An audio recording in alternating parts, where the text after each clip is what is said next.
बंदी छोड़ सतगुरु रामपाल जी परमेश्वर जी की जय हो। परम पिता परमात्मा सारी सृष्टि के रचनहार, कुल मालिक, असंख्य ब्रह्मांडों के स्वामी, जगत गुरु, तीनों लोकों में प्रवेश करके सबका भरण पोषण करने वाले राजाधिराज, आत्माधार, नाथों के नाथ, देवों के देव महादेव, सर्वेश्वर महेश्वर, मृत्युंजय, अजरो अमर, आदि अनादि, सनातनी प्रभु, जगत पिता जगदीश्वर, श्री श्री 1008 की उपाधि के वास्तविक अधिकारी, अकाल मूरत सौद स्वरूपी राम वासुदेव, सर्वगतम ब्रह्म, परम पूज्य, प्रथम पूज्य, परम संत, परम पुरुष, परम धनी, परम दयालु, सत्य कबीर, हक्का कबीर, अल्लाहु कबीर, अल्लाहु अकबर, बाखबर, अल्लाह ताला, जगत के तारणहार, जगत के मुक्तिदाता, जगत के जगन्नाथ, हारे के सहारे, हिंदुओं के राम, मुसलमानों के अल्लाह, सिखों के वाहिगुरु, ईसाइयों के मसीह, दया के सागर दया निधि, करुणा के सागर करुणा निधि, स्वयंभू परिभू, संकट मोचन, कष्ट हरण, मंगल करण, दुख भंजन, अविगत कबीर, निर्विकार निर्विषम परमात्मा, अलय अलेख सतगुरु, आदि अनादि सतगुरु, असली मर्यादा पुरुषोत्तम, असली राम, असली कृष्ण, असली घनश्याम, असली मुरारी, राजाओं के राजा, महाराजाओं के महाराजा, शहंशाहों के शहंशाह, सम्राटों के सम्राट, भगवानों के भगवान, अल्लाहों के अल्लाह, प्रभुओं के प्रभु, मसीहाओं के मसीह, सच्चे वाहिगुरु, बाबाओं के बाबा, पीरों के पीर, सेठों के सेठ, जगत सेठ, सावड़सा सेठ, सर्वगुण संपन्न, अनंत कोटि कलाओं के स्वामी, अनंत कोटि ब्रह्मांडों के नायक, योगियों में महायोगी, ध्यानियों में महाध्यानी, सिद्धों में परम सिद्ध, ज्ञानियों में तत्वज्ञानी, ब्रह्म ज्ञानी, महाज्ञानी, परम ज्ञानी, सर्वश्रेष्ठ ज्ञानी, विज्ञानी, युवा कबीर, समरथ कबीर, असमवात, अमित ओझा, सच्चे रहनुमा, करीम अल्लाह, सुभान अल्लाह, दुनिया के अंतिम पैगंबर, 8 सितंबर 1951 से गांव धनाना, जिला सोनीपत, हरियाणा, भारतवर्ष की पावन भूमि पे प्रकट रियल कल की भगवान श्री नारायण साकार हरि, श्री बाबा साहेब,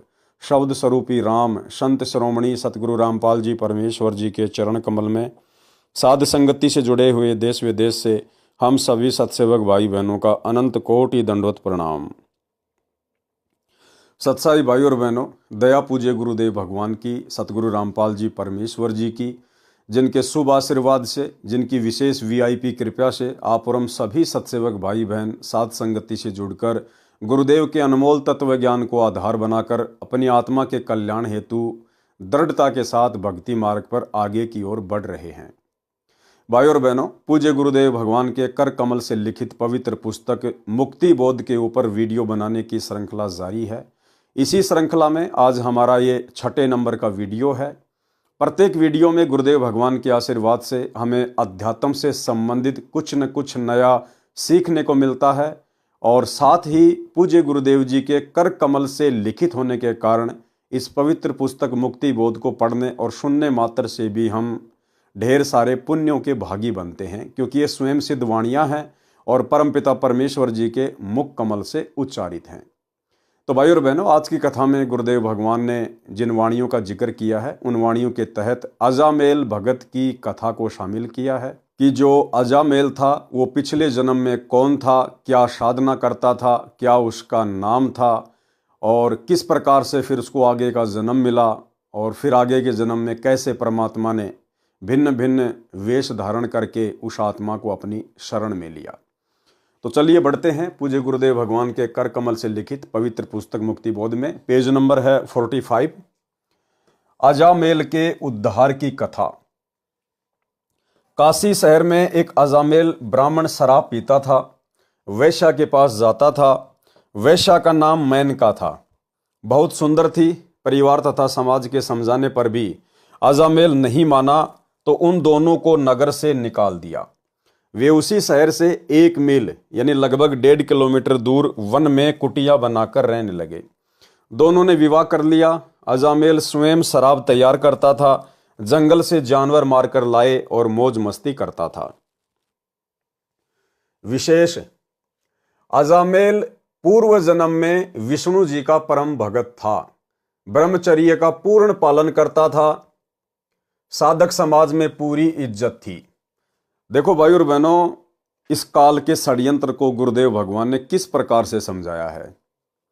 हमें गुरुदेव जिस अजामेल की कथा सुना रहे हैं वो अजामेल जो कथा गुरुदेव सुना रहे हैं उस कथा के अंतर्गत उस जन्म में वो एक भड़वा था। वेश्या से उसने शादी करी, समाज की नहीं मानी, परिवार की नहीं मानी, और वेश्या के संपर्क में आने के बाद वेश्या से उसने शादी की। लेकिन परमात्मा कहते हैं पिछले जन्म में वो विष्णु भगवान का एक नंबर का भगत था, परम भगत, और पूर्णतया उसने ब्रह्मचर्य का पालन किया। अब सोचो भाई और बहनों, काल का कितना भयंकर षड्यंत्र है। ऐसा ऐसा आप और हमारे साथ भी असंख्य जन्मों में बीत चुका है। और ये काल यही करता है भाई और बहनों, जैसे विष्णु जी को जब वो त्रेता युग में श्री रामचंद्र रूप में जन्मे, तो त्रेता युग में तो विष्णु को इस काल ने एक नंबर का व्यक्ति बना दिया, पत्नी वर्ता बना दिया। श्री रामचंद्र जी के पिता दशरथ ने 4-4 शादियां कर रखी थी। श्री रामचंद्र जी के ससुर राजा जनक ने 10,000 शादियां की हुई थी, और उस समय कोई कितनी शादियां कर ले कोई मनाही नहीं थी। लेकिन त्रेता युग में श्री रामचंद्र जी ने केवल सीता के अतिरिक्त अन्य किसी से विवाह नहीं किया। आजीवन वे पत्नी वर्ता रहे, बहुत अच्छा सा जीवन जी के वो चले गए। और फिर इस काल ने उसी विष्णु को द्वापर युग में श्री कृष्ण जी के रूप में जन्म दिया, और श्री कृष्ण जी के रूप में काल ने उसको व्यभिचारी बना दिया। व्यभिचारी, खुद की 8-8 औरतें, गोपियों की गिनती नहीं, और इसके अलावा एक राजा से 1000 औरतों को युद्ध में जीतकर उनके साथ भी आजीवन संभोग किया। तो ये काल का षड्यंत्र है भाई और बहनों, ये किसी को नहीं छोड़ता है। जब इसने अवतारों को नहीं छोड़ा, त्रेता युग में श्री रामचंद्र जी को पत्नी वर्ता बना दिया, और द्वापर युग में गिनती नहीं इतनी औरतों के साथ में संभोग क्रिया में लगा दिया। तो भाई और बहनों, ये काल का भयंकर षड्यंत्र है। आनंद ये स्वयं लेता है, और वो जो कर्म है वो जीव के ऊपर रख दिए जाते हैं भोगने के लिए। तो यहीं पर अजामेल के साथ भी यही हुआ। अजामेल के परमात्मा पिछले जन्म की हिस्ट्री बता रहे हैं। अजामेल पूर्व जन्म में विष्णु जी का परम भगत था, ब्रह्मचर्य का पूर्ण पालन करता था, साधक समाज में पूरी इज्जत थी, बचपन से ही घर त्याग कर साधुओं में रहता था। वैश्या भी पूर्व जन्म में विष्णु जी की परम भगत थी। अब अजामेल की जो घरवाली थी वो भी पिछले जन्म में एक नंबर की भगतनी थी, विष्णु जी की परम भगतनी थी वो, और आजीवन उसने भी उस जन्म में ब्रह्मचर्य का ही पालन किया था। वैश्या भी पूर्व जन्म में विष्णु जी की परम भगत थी, ब्रह्मचर्य का पूर्ण पालन करती थी, पर पुरुष की ओर कभी दोष दृष्टि से नहीं देखती थी। इस लक्षण से साधक समाज में विशेष सम्मान था। साधकों में ध्यान समाधि लगाने का विशेष प्रचलन है, जो केवल काल प्रेरणा है। हठ योग है, जो गीता तथा वेदों में मना किया है। एक दिन श्याम सुंदर, अजामेल का पूर्व जन्म का नाम, वो लेटकर समाधि लगाए हुए था। शरीर पर केवल एक कोपीन यानी लंगोट, जो एक 6 इंच चौड़ा तथा 2 फुट लंबा कपड़े का टुकड़ा होता है, जो केवल गुप्तांग को ढकता है, तागड़ी में लपेटा जाता है। तागड़ी क्या होती है? बेल्ट की तरह एक मोटा धागा बांधा जाता है, उसे तागड़ी कहते हैं। वो पहने हुए था। सर्दी का मौसम था, दिन के समय धूप थी। उस समय श्याम सुंदर वैष्णव ने समाधि लगाई थी। रात्रि तक समाधि नहीं खुली। उस समय एक तीर्थ पर मेला लगा था। रामबाई यानी मेनका का पूर्व जन्म का नाम, यानी अजामेल की जो पत्नी थी वर्तमान जीवन में, उसका पिछले जन्म में जो है रामबाई नाम था। तो रामबाई ने देखा ये साधु इतनी सर्दी में निवस्त्र सोया है, नींद में ठंड लग जाए, ये मर न जाए, ये विचार करके उसके ऊपर लेट गई और अपने कंबल से अपने ऊपर से उस साधु को भी ढक लिया। अन्य व्यक्तियों को लगा कि कोई अकेला सो रहा है। भोर भये सूर्य उदय होते होते श्याम सुंदर की समाधि खुली। उसने उठने की कोशिश की, तब रामबाई उठ खड़ी हुई। उस समय एक कंबल से स्त्री पुरुष निकले देखकर अन्य भगत भी उस ओर ध्यान से देखने लगे। श्याम सुंदर ने भगत समाज में अपने मान सम्मान पर ठेस जानकर अपने को पाक साफ सिद्ध करने के लिए रामबाई से कहा कि हे रंडी अर्थात वैश्या, तूने मेरा धर्म नष्ट किया है। मैं तो अचेत था, तूने उसका लाभ उठा लिया, तू वैश्या बनेगी। अन्य साधु भी निकट आकर उनकी बातें सुनने लगे। यानी भाई और बहनों, परमात्मा हमें शिक्षा देना चाहते हैं कि वर्तमान में हमें हर प्रकार की गलतियों से दूर होना पड़ेगा। वो बहन रामबाई, वो उसकी जान बचाने के लिए, उसके शरीर को गर्मी देने के लिए उसके ऊपर लेटी हुई थी, ना कि उसके मन में कोई दोष था। और जैसे सुबह श्याम सुंदर की आंख खुली, अजामेल की आंख खुली, उसने देखा कि एक औरत मेरे ऊपर लेटी हुई है और सब लोग देख रहे हैं और मेरी तो इतनी इज्जत है भगत समाज में, अब क्या होगा। उसने आव देखा ना ताव, और तुरंत उसने अपने मान सम्मान को बचाने के लिए, लोगों को यह दिखाने के लिए कि मैं तो बहुत एक नंबर का भगत हूं, उसको श्राप दे दिया कि तू रंडी बनेगी, वेश्या। भाई और बहनों, वर्तमान में हमने इस प्रकार की गलतियां शौपन में भी नहीं करनी है। पहली बात तो हम कोई गलत काम करेंगे नहीं गुरुदेव से ऐसा अनमोल तत्व ज्ञान लेने के बाद में। दूसरी बात, गुरुदेव हमारे पल पल रक्षक हैं। और तीसरी बात, यदि ऐसी कोई घटना घटित भी हो जाए, हमारे साथ में कोई धोखा भी हो जाए, तो भाई और बहनों, भगत को इज्जत और बेइज्जती की चिंता नहीं होती है। हमारा परमात्मा, हमारा गुरुदेव भगवान अंतर्यामी है। हमने अपने गुरुदेव की नजरों में पाक साफ रहना है, दुनिया चाहे हमारे विषय में कुछ भी क्यों ना सोचे। इसलिए हम लोगों ने जल्दबाजी में कोई फैसला नहीं लेना चाहिए। भगत को पहले विचार करना चाहिए, गहनता से सोचना चाहिए कि जो शब्द मैं निकालूंगा आगे चल के उसका क्या परिणाम निकलेगा। उसके बाद ही सोच समझ के भगत ने अपनी जुबान से शब्द निकालने चाहिए। और एक छोटे से सत्संग में गुरुदेव ने बताया कि तीर कमान से और बात जुबान से एक बार निकलने के बाद वापस नहीं आती है, फिर केवल पछतावा ही पछतावा होगा। इसलिए भक्तों ने बहुत सोच समझ कर बोलना चाहिए। सुनिए, अब वही तो बात है ना, कहते हैं तीर कमान से और वचन जुबान से निकलने के बाद वो वापस नहीं आता। तो सोच समझ कर हमने हर क्रिया बोल चाल करनी चाहिए। तो भाई और बहनों, ये शिक्षा है आप और हमारे लिए, क्योंकि हम काल ब्रह्म के उपासक नहीं हैं श्याम सुंदर की तरह। हम पूर्ण ब्रह्म परमेश्वर सतगुरु रामपाल जी परमात्मा के उपासक हैं, उनके भगत हैं, उनके शिष्य हैं। और उनके भगत में कितना धैर्य होना चाहिए, कितना सोच समझकर शब्द उच्चारित करने की जो कला है वो होनी चाहिए। तो हम सभी भगत भाई बहनों ने बहुत सोच विचार के भक्ति मार्ग पर कोई शब्द निकालना चाहिए। तू वैश्या बनेगी, अन्य साधक भी निकट आकर उनकी बातें सुनने लगे। अब रामबाई भी वैसी थी, वो भी काल ब्रह्म की उपासक थी। रामबाई ने कहा कि हे भाई जी, श्राप देने से पहले सच्चाई तो जान लेते।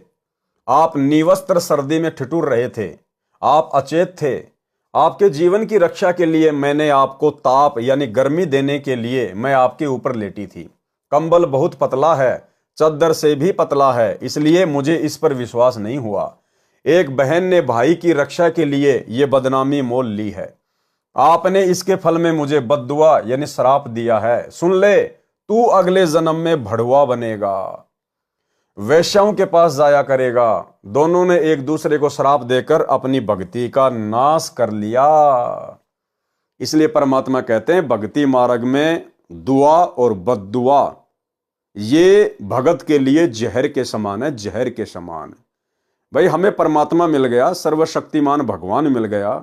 अगर हम मर्यादा में हैं, भक्ति कर रहे हैं, तो भला हमारा कोई बिगाड़ क्या देगा। इसलिए भक्तों को टेंशन नहीं होनी चाहिए। भक्तों को तो परमात्मा कहते हैं कि चिंता तो हरि नाम की और न चिंता दास, और जो कोई चिंता नाम बिना सोए काल की फास। इसलिए भक्तों ने ना तो किसी को आशीर्वाद देना है और ना किसी को बद्दुआ देनी है, ताकि हमारी भक्ति का नाश ना हो। दोनों ने एक दूसरे को श्राप देकर अपनी भक्ति का नाश कर लिया।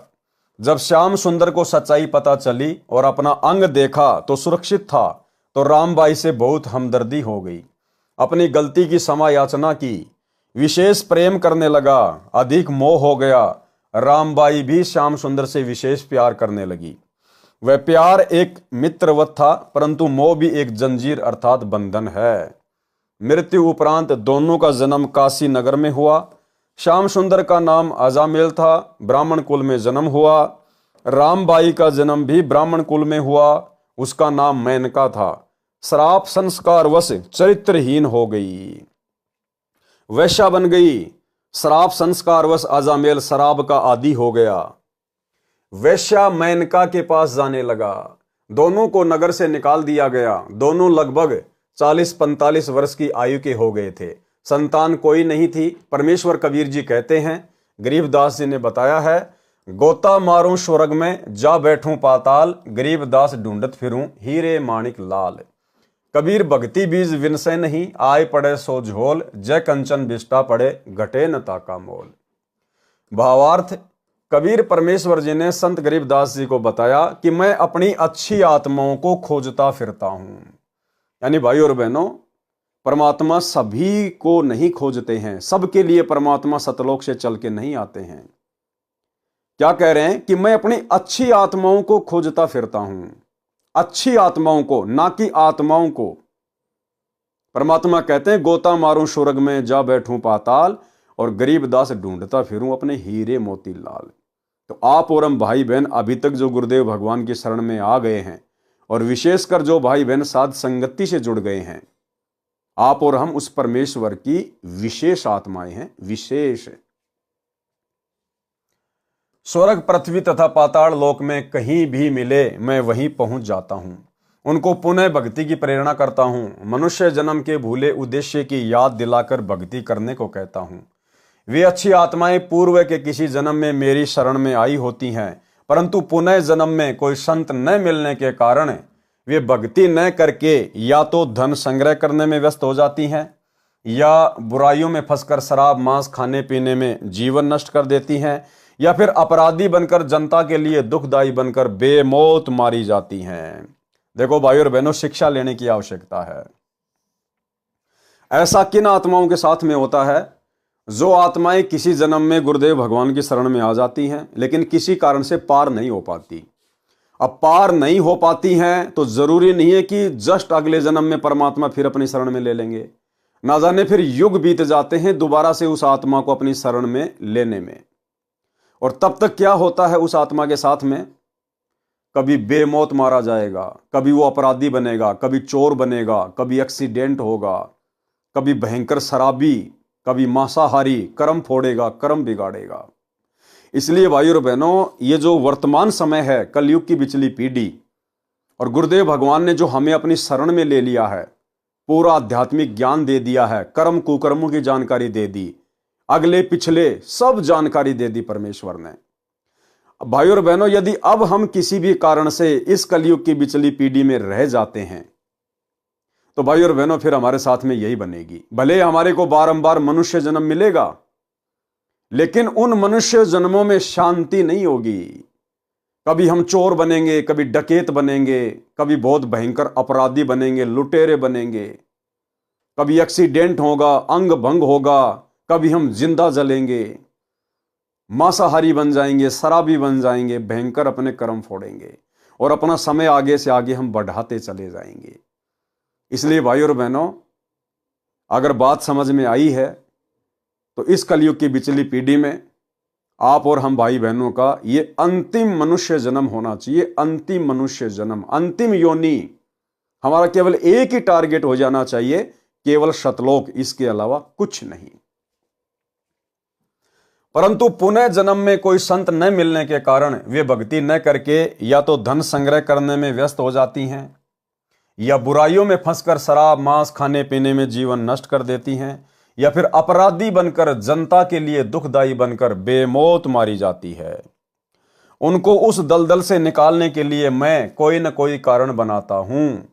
वे आत्माएं तत्व ज्ञान के अभाव से बुराइयों रूपी कीचड़ में गिर तो जाती हैं, परंतु जैसे कंचन यानी सोना यानी गोल्ड टट्टी में गिर जाए तो उसका मूल्य कम नहीं होता। यानी परमात्मा की नजरों में उन आत्माओं की कीमत कम नहीं होती है। टट्टी यानी बिस्टा से निकाल कर साफ कर लें, उसी मोल बिकता है।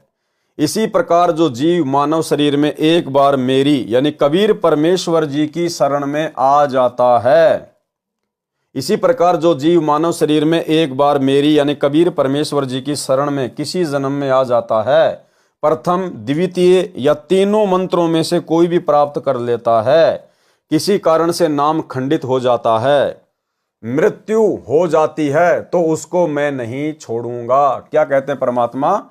उसको छोड़ूंगा नहीं, लेकिन उसने जन्म तो बढ़ा लिया, अपनी आपत्तियां तो बढ़ा ली, संकट तो बढ़ा लिए।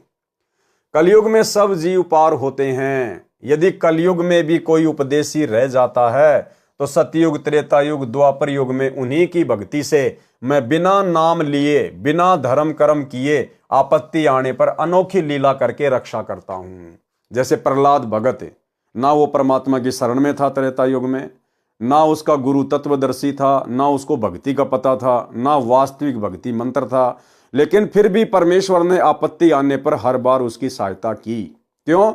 क्योंकि वो कलयुग की बिचली पीढ़ी में किसी समय सतगुरु रामपाल जी परमेश्वर जी का, अर्थात इस कबीर परमेश्वर का साधक था, लेकिन उसका पैर फिसल गया था।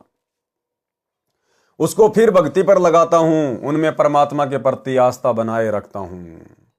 कलयुग में सतयुग। अब देखना भाई और बहनों, किस किस प्रकार से आत्माएं परमात्मा की शरण में आती हैं, कैसे कैसे रह जाती हैं, कितने समय तक यह भक्ति युग चलेगा, बहुत इंपॉर्टेंट पॉइंट है। विशेष वर्तमान में सन 1997 से कलयुग की बिचली पीढ़ी चल रही है, यानी कलयुग का दूसरा मध्य वाला चरण चल रहा है। इस समय कलयुग 5505 वर्ष बीत चुका है। कुछ वर्षों में परमेश्वर कबीर जी के ज्ञान का डंका, कबीर परमेश्वर जी के ज्ञान का डंका, क्योंकि ज्ञान कौन दे रहा है? सतगुरु। तो कौन हुए सतगुरु? कबीर परमेश्वर। कुछ वर्षों में परमेश्वर कबीर जी के ज्ञान का डंका सारे समाज में बजेगा, यानी कबीर जी के ज्ञान का बोलबाला होगा। खरबों जीव सतलोक जाएंगे। ये भक्ति युग 1000 वर्ष तक तो निर्बाध चलेगा। अब ध्यान देना भाई और बहनों, परमात्मा क्या कह रहे हैं। ये भक्ति युग, यानी जो भक्ति सतगुरु रामपाल जी परमेश्वर जी ने शुरू कर दी है, ये भक्ति युग 1000 वर्ष तक तो निर्बाध चलेगा। ध्यान रखना, केवल भक्ति चलेगी 1000 साल तक। सतगुरु रामपाल जी परमेश्वर जी के सतलोक जाने के बाद 1000 साल तक उनका भक्ति मार्ग बिना रोक टोक चलेगा, निर्बाध रूप से चलेगा, नदी की तरह उफान ऐसे चलेगा। परंतु भाई और बहनों, मोक्ष नहीं होगा। आगे परमात्मा खुलासा करेंगे। यह भक्ति युग 1000 वर्ष तक तो निर्बाध चलेगा। उसके पश्चात 2 लाख साल तक भक्ति में 50% आस्था व्यक्तियों में रहेगी। भक्ति मंत्र यही रहेंगे। फिर 1,30,000 वर्ष तक 30% व्यक्तियों में भक्ति की लगन रहेगी, यानी धीरे धीरे भक्ति में लोगों की आस्था फिर घटती चली जाएगी। यहां तक, यानी 5505 प्लस 1000 प्लस 2 लाख प्लस 1,30,000 कुल 3,36,505 वर्ष, 3,36,505 वर्ष तक कलयुग का दूसरा चरण चलेगा। इसके पश्चात कलयुग का अंतिम चरण चलेगा। 500 वर्षों में भक्ति चाहने वाले व्यक्ति मात्र 5% रह जाएंगे लास्ट वाले चरण में। तीसरे चरण का समय 95,495 वर्ष रह जाएगा। फिर भक्ति चाहने वाले तो होंगे, परंतु भक्ति विधि समाप्त हो जाएगी, यानी ये मंत्र, ये आरती, ये सत्संग सब कुछ समाप्त हो जाएगा कलयुग के लास्ट में, एंड में। जो व्यक्ति 1000 वर्ष वाले समय में तीनों मंत्र लेकर पार नहीं हो पाएंगे, वे ही 50% तथा 30% तथा 5% उस समय की जनसंख्या में भक्ति चाहने वाले रहेंगे। यानी जो व्यक्ति इस कलयुग की बिचली पीढ़ी में रह जाएंगे, जिनका मोक्ष नहीं हो पाएगा, वही आत्माएं बारंबार कलयुग में जन्म लेंगी। 2 लाख साल बाद जिन लोगों की आस्था केवल भक्ति में 50% रह जाएगी, उसके बाद 1,30,000 साल तक लोगों की आस्था और भी डाउन हो जाएगी, लास्ट में केवल 5% आस्था रह जाएगी। तो वो आत्माएं होंगी कौन? वही आत्माएं जो सतगुरु रामपाल जी परमेश्वर जी के सतलोक जाने के बाद 1000 साल तक जो इनका भक्ति मार्ग चलेगा। तो गुरुदेव के सतलोक जाने के बाद में मोक्ष तो किसी का होगा नहीं, सतलोक तो कोई जा नहीं पाएगा, लेकिन 1000 साल तक निर्बाध चलने वाले भक्ति मार्ग में आत्माएं जिस प्रकार से भक्ति करेंगी, अच्छे से पूरी मर्यादा में रहेंगी, उन आत्माओं की भक्ति कमाई इतनी जबरदस्त हो जाएगी, उनको कलयुग में बारंबार मनुष्य जन्म मिलेंगे। और वो वही आत्मा होंगी जिनकी भक्ति में आस्था रहेगी आगे चल के। लेकिन एक समय ऐसा आएगा बिल्कुल उनकी आस्था भी समाप्त हो जाएगी। वे पार नहीं हो पाते, परंतु उनकी भक्ति तीनों मंत्रों की कमाई अत्यधिक हो जाती है। वे संख्या में अरबों होते हैं। वे ही सतयुग, त्रेता युग, द्वापर युग में ऋषि, महर्षि, प्रसिद्ध, सिद्ध तथा देवताओं की पदवी प्राप्त करते हैं। यानी जो आत्माएं वर्तमान में रह जाएंगी, पार नहीं हो पाएंगी इस 1000 साल के पीरियड में, तो इनकी भक्ति कमाई इतनी जबरदस्त हो जाएगी। फिर सतयुग में मनु जैसे महर्षि, ब्रह्मा विष्णु महेश, 33 करोड़ देवी देवता, बड़े बड़े साधु संत महात्मा मंडलेश्वर, वही आत्माएं बनेंगी। काल उन्हीं आत्माओं को जो है महर्षि बना देगा, सिद्ध महात्मा बना देगा, गोरखनाथ बना देगा, मच्छंद्रनाथ बना देगा। कमाई होगी ये पिछली पीढ़ी की, और इस कमाई का दुरुपयोग करवाएगा फिर काल। उनका भक्ति कर्मों के अनुसार सतयुग में जन्म होता है। वे भक्ति ब्रह्म तक की करते हैं, परंतु सिद्धियां गजब की होती हैं। वे पूर्व जन्म की भक्ति की शक्ति से होती हैं। कलयुग में वे ही ब्राह्मण ऋषि उन्हीं वेदों को पढ़ते हैं और ब्रह्म की भक्ति ओम नाम का जाप करके करते हैं, परंतु कुछ भी चमत्कार नहीं होते। कारण है कि वे तीनों युगों में अपनी पूर्व जन्म की भक्ति शक्ति को श्राप व आशीर्वाद देकर सिद्धियों का प्रदर्शन करके समाप्त करके सामान्य प्राणी रह जाते हैं, परंतु उनमें परमात्मा की भक्ति की चाह विद्यमान रहती है। कलयुग में काल सतर्क हो जाता है, वेद विरुद्ध ज्ञान का प्रचार करवाता है, अन्य देवताओं की भक्ति में आस्था दृढ़ कर देता है। जैसे 1997 से 2505 वर्ष पूर्व यानी ईसा मसीह से 508 वर्ष पूर्व आदि शंकराचार्य जी का जन्म हुआ था। वे कुल 30 वर्ष तक जीवित रहे। उन्होंने 20 वर्ष की आयु में अपना मत दृढ़ कर दिया कि श्री ब्रह्मा, श्री विष्णु तथा श्री शिव जी, माता दुर्गा तथा गणेश आदि आदि की भक्ति करो। विशेषकर तमगुण भगवान शिव की भक्ति को अधिक दृढ़ किया, क्योंकि वे आदि शंकराचार्य जी शिवलोक से आए थे, शिव जी के गण थे। इसलिए शंकर जी के मार्ग के आचार्य यानी गुरु शंकराचार्य कहलाए। वर्तमान तक राम, कृष्ण, विष्णु, शिव तथा अन्य देवी देवताओं की भक्ति का रंग चढ़ा है। संसार में अरबों मानव भक्ति चाहने वाले हैं। वे किसी न किसी धर्म या पंथ से, गुरु से जुड़े हैं, परंतु भक्ति शास्त्र विरुद्ध कर रहे हैं। परमेश्वर विक्रमी संवत 1455 यानी सन 1398 में प्रकट हुए। 5 वर्ष की आयु में स्वामी रामानंद को ज्ञान समझाया तथा विक्रमी संवत 1575 सन 1518 तक 120 वर्ष संसार में रहे, जिनमें से गुरु पद पर 115 वर्ष रहकर 64 लाख भक्तों में भक्ति की प्रेरणा की, फिर जागृत किया। उनमें पुनः भक्ति बीज बोया, फिर सबकी परीक्षा ली। वे असफल रहे, परंतु गुरुद्रोही नहीं हुए। उनका अब जन्म हो रहा है। यानी अभी तक भी भाई और बहनों, वो 64 लाख भगत जो काशी में फैल हुए थे, अभी तक वो 64 लाख कंप्लीट भगत गुरुदेव की शरण में नहीं आ पाए हैं। और गुरुदेव कह रहे हैं सबसे पहले मेरी शरण में वो आएंगे जो 64 लाख हैं, लेकिन अभी तक वो 64 लाख गुरुदेव की शरण में नहीं आ पाए हैं। ये सतलोक आश्रम मैनेजमेंट हरियाणा तो डींग मारता है। 2 करोड़ भगत हो गए, 5 करोड़ भगत हो गए, केवल राजनेताओं को वोट बैंक दिखाने के लिए। हकीकत यह है कि वर्तमान में सतगुरु रामपाल जी के 2024 तक 64 लाख भगत भी नहीं हैं। आप खुद सतगुरु रामपाल जी के मुख कमल से सुन लीजिए, हिसार जेल से आई हुई ऑडियो। उसमें गुरुदेव स्वयं कह रहे हैं कि आप वही 64 लाख हो जो काशी में फैल हो गए थे और अब धीरे धीरे आ रहे हैं। यानी अभी 64 लाख भी पूरे नहीं आए। सुनिए। लेकिन हम इतने ढीठ हैं, समर्थ को सामने देखकर भी हमने कदर नहीं की उसकी। हम अपनी अहंकार में सिड़ गए। 64 लाख से श्वेत उस पिता के, वो उनमें से आप ही हो और इब आ रहे हैं, वो वही है। फिर सबकी परीक्षा ली, वे असफल रहे, परंतु गुरुद्रोही नहीं हुए। उनका अब जन्म हो रहा है। सर्वप्रथम वे 64 लाख मेरे संत रामपाल दास से जुड़ेंगे। उसके पश्चात वे जन्मेंगे जिन्होंने 1000 वर्ष के पश्चात 2 लाख तथा 1,30,000 वर्ष तक भक्ति में लगे रहे, परंतु पार नहीं हुए। जो 64 लाख हैं, ये वे प्राणी हैं जो 1000 वर्ष वाले समय में रह गए थे। आ गई होगी बात समझ में भाई और बहनों। 64 लाख भगत कौन है? जो पिछले कलयुग की पिछली पीढ़ी में 1000 साल वाले पीरियड में रह गए थे, जो पार नहीं हो पाए थे। इसलिए भाई और बहनों, हम इस समय को ना चूकें। ये बहुत अनमोल समय है। ये मोक्ष का द्वार केवल थोड़े से समय के लिए खुला हुआ है। जब तक सतगुरु रामपाल जी के पावन चरण कमल धरती पे हैं, तब तक भाई और बहनों मोक्ष है। उसके बाद में मोक्ष नहीं है।